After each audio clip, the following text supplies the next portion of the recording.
नमस्कार दोस्तों, आज की स्टॉक लर्निंग में जानेंगे एक ऐसी केमिकल कंपनी को लेकर के जो केवल केवल केमिकल नहीं, केमिकल के अलावा देखा गया कि फार्मा और फार्मास्यूटिकल्स वाली जो प्रोडक्ट है उसमें साथ में एनवायरमेंटल प्रोडक्ट में भी कंपनी कामकाज करती है। जो कंपनी का नाम है एक्सेल। एक्सेल का मतलब एम एस एक्सेल की बात नहीं कर रहा हूँ। एक्सेल एक कंपनी का नाम है। जो कंपनी इस तरह के कामकाज करते हैं, तो क्यों बात करूंगा पता है, क्योंकि इसकी चार्ट में जब आप आकलन करके देखेंगे तो लगातार स्टॉक कई दिनों से एक चलती फिरती लगती है। सीधे सीधे बात करूं तो स्टॉक के पिछले टाइम फ्रेम की बात करूं, जो कि 2 साल पहले जिस ब्रेकआउट को तोड़ के नीचे आई थी स्टॉक, उसी प्राइस पे आज पे आके 2 साल की जो लेवल थी उस पे आके खड़ी हुई है। और यहाँ पे ये देखने को मिला, जो मार्केट ने जिस हिसाब से लगातार जंप का सिलसिला था वो बढ़ता नजर आया है। तो चलिए, आज जो कि जंप की बात करेंगे तो नियर अबाउट तो देखा गया कि स्टॉक में पिछले 6 महीने में 77% की जंप थी। एक साल में नियरली करीब 70% के आसपास, और 5 साल में जो जंप था वो करीब करीब 100% के आसपास पहुंचा था। और मार्केट ने इस तरह के सेंटिमेंटल जो बना था, खास कि यहाँ पे इस टाइम फ्रेम में, जो लगातार यहाँ पे बूस्ट करती नजर आ रही है और इसको तोड़ने वाली टारगेट को लगती है अचीवमेंट कर सकती है। चलिए जानते हैं स्टॉक को लेकर के, एक्सेल इंडस्ट्रीज को लेकर के। जिसकी प्राइस को देखें तो सबसे पहले देखेंगे बुक वैल्यू काफी बड़ा है और नियरली कितना, 1135। जबकि इनकी इंट्रेंसिक वैल्यू के बारे में देखेंगे तो वो कहती है कितना, केवल 687 रुपये। अर्थात समझ में ये आई तो यहाँ जो इनकी अंडरलाइनिंग एसेट्स वैल्यूशंस हैं वो काफी ज्यादा नहीं है। अब आते हैं दूसरे पड़ाव पे। दूसरा पड़ाव देखा गया किसको लेकर के, स्टॉक में भीड़ को लेकर के, जिसको कहते हैं स्टॉक का पी। किसके बेसिस पे? ईपीएस के बेसिस पे। ईपीएस को यदि करंट प्राइस को डिवाइड कर देंगे ईपीएस से तो स्टॉक का पी निकल जाएगा, या फिर इसको ये कह सकते हैं यहां से इस प्राइस के बेसिस पे जो खरीदार डिमांड बनी, डिमांड कितनी हो गई, 44 गुना बढ़ गई, जिसकी वजह से मार्केट में जो प्राइस थी वो करीब 1500 के आसपास जाके पहुंची है। हायर टू हायर को देखेंगे इस साल में तो करीब 1600 के आसपास गई थी, फिलहाल 1500 के आसपास है। और 2 साल पहले की जो चार्ट था, 2 साल की बात करूंगा तो उसको क्या कर सकती है, हिस्टोरिकल को तोड़ती नजर आ सकती है। आते हैं पहली कदम। पहली कदम में देखा गया क्या, स्टॉक का पी 44 का आसपास, जबकि इनके इंडस्ट्रियल के पी कहता है कितने का, 36 का। अर्थात सीधे सीधे समझ में ये आया कि इसके हिसाब से यदि देखेंगे तो इसका क्या है, ओवर वेटेज हो गया। ओवर वेटेज किसके बेसिस पे, अर्निंग के बेसिस पे या बिजनेस की मॉडल के बेसिस पे। मार्केट में डिमांड क्यों बढ़ती है स्टॉक को लेकर, स्टॉक की डिमांड दो तरह से बढ़ सकती है। एक तो इसके लिए भारी भरकम रिकमेंडेशन दिया जाए, तो हाँ ये स्टॉक चलेगी विदाउट फंडामेंटल स्ट्रेटजी देखे हुए। दूसरी तरह डिमांड बढ़ेगी जब मार्केट को लगता है कि अच्छा, मार्केट फिलहाल कंपनी में तो ज़्यादा कुछ नहीं है, लेकिन अगले 2 साल, 5 साल, 4 साल के बाद कंपनी ग्रो लेवल पे चली गई, अर्थात यहाँ पे बिजनेस मॉडल की बारे में बात करती है।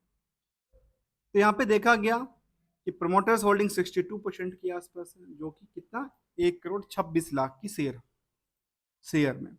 डेट्स कुछ भी नहीं है, डेट्स फ्री कह सकते हैं कंपनी को लेकर के, लेकिन करंट रेशियो 2.56 का है। इसके बारे में हम देखेंगे किसको लेकर के, ये जो अर्निंग पर शेयर है इसको क्या करता है, हीटेड करके रखता है। हीटेड करने का मतलब ये हुआ, जो मैं ये कह सकता हूँ कि जो प्रॉफिट है, प्रॉफिट जो है वो केवल क्या होती है, बुक्ड किया जाता है। किसके बेसिस पे, सेल्स के बेसिस। अब जो सेल्स की पार्ट में उधार सेल्स पड़ा हुआ है, उधार सेल्स का क्या एक्सपेक्टेशन है, इसके पर से रिस्क फैक्टर क्या बनता है, ये सारे एंगल को समझेंगे। चलिए जानते हैं इसको लेकर के, जहां पे आरओसी की बात करते हैं 1.84 और आरओई की बात करते हैं 1.27। इन सब के पीछे जो फेस वैल्यू है केवल केवल 5 रुपए का है। आते हैं अगले करीबे और समझते हैं इस कंपनी को लेकर के फंडामेंटल टू टेक्निकल्स ग्राउंड्स पे, और मात लास्ट लेटेस्ट में जो आपके ट्रेंड बना है उस ट्रेंड का क्या कहता है। देखा कि अभी तक आपने चैनल को यदि सब्सक्राइब नहीं किया तो वीडियो को लाइक, चैनल को सब्सक्राइब करिए। और इसकी लिस्ट में भी यदि पीयर्स की लिस्ट देखेंगे तो उसमें पीआई इंडस्ट्रीज से लेकर के और एक्सेल इंडस्ट्रीज की लिस्ट आती है। इसमें ये कहती है इसके एसएसपी 237 का क्या है, इंडस्ट्रियल के पी है। और यहाँ पे कहती है कंपनी जो डेट्स फ्री कैटेगरी में आती है। तो चलिए इसकी हम रिजल्ट की तरफ चलते हैं और रिजल्ट के बारे में, कंपनी के बारे में मैनेजमेंट ने क्या परफॉर्मेंस करके दिया है इस पे आकलन करते हैं। तो मैनेजमेंट की परफॉर्मेंस में देखा गया कि वाई ओ वाई में कंपनी ने अच्छी खासी जंप किया, जो कि 214 करोड़ से 265 करोड़ हो जाती है। दूसरी तरफ वाई ओ वाई के बेसिस पे देखा गया, क्यू और क्यू के हिसाब से देखेंगे तो इसको, तो इसके बारे में कंपनी कहती है नियरली लगातार जंप है, कहती है हाँ लगातार क्या कर रही है, जंप कर रही है, चाहे वो क्यू और क्यू का डेटा हो या वाई ओ वाई का डेटा हो। ऑपरेटिंग प्रॉफिट की बात करें तो ऑपरेटिंग प्रॉफिट के बारे में कहती है हमने लगातार ग्रो किया है ऑपरेटिंग। जब ऑपरेटिंग में ग्रो करती है तो क्या प्रॉफिटेबिलिटी के बारे में कुछ कहती है, कहती है हाँ, लेकिन इसको टॉप का अवार्ड तो नहीं मिलेगा, क्योंकि इससे पहले कंपनी ने कितना का 78 करोड़, 45 करोड़, 37 करोड़ तक का प्रॉफिट बुक कर चुकी थी। जब बुक कर चुकी थी अभी फिलहाल, यदि फिलहाल की ट्रेंडिंग की बात करूं दो तीन कुछ पीरियड का, तो वाई ओ वाई में तो अच्छी खासी जंप देखने को मिला है। लेकिन क्या था, यदि पिछले हिस्टोरिकल डेटा से देखेंगे तो इतना इधर जंप देखने को नहीं मिला। फिलहाल सस्टेनिटी बनती है। मैनेजमेंट ने ईयरली बेसिस पे कहा कि हमारे पास क्या निकल के आती है, हमने लगातार जंप किया, कहती नहीं हम तो लगातार टूट गए।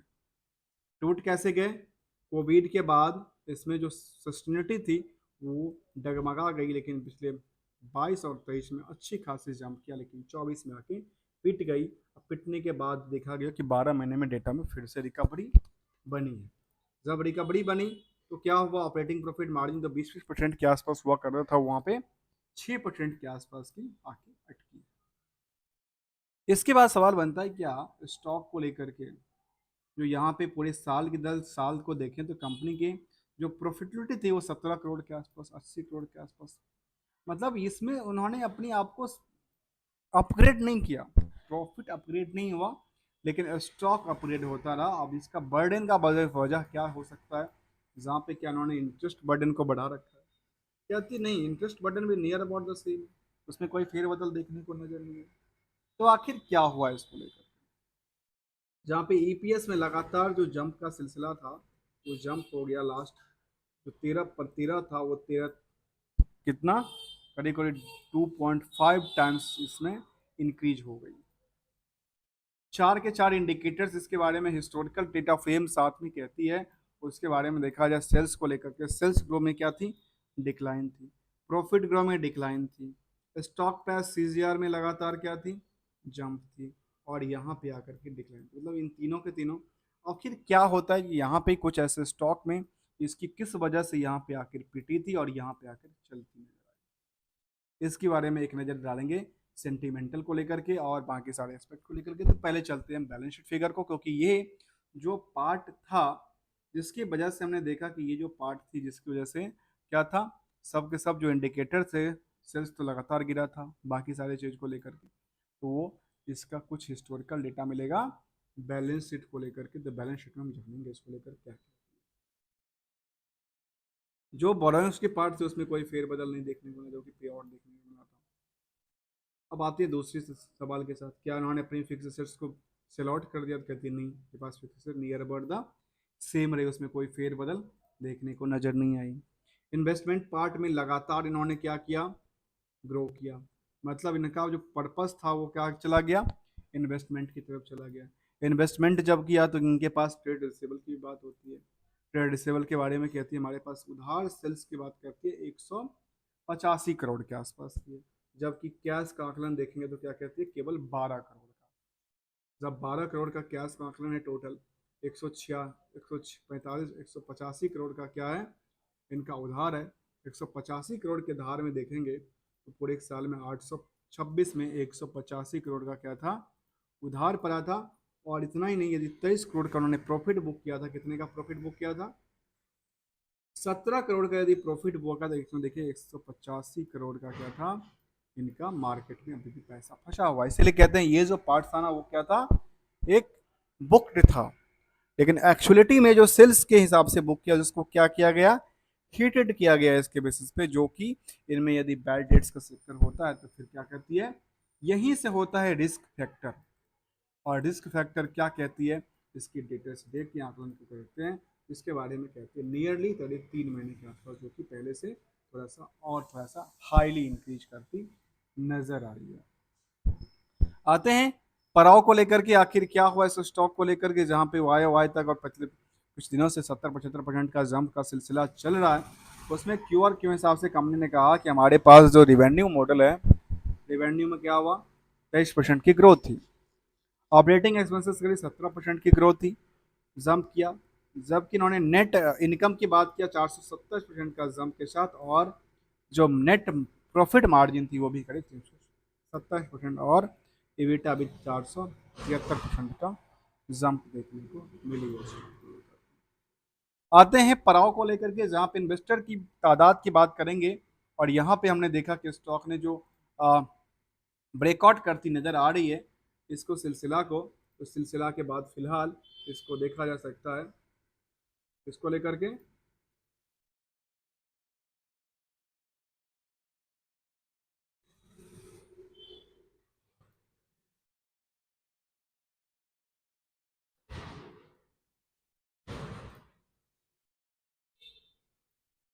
चलिए अगले कड़ी में आते हैं, समझने को लेकर के आखिर क्या कहते हैं इसको लेकर के जानते हैं।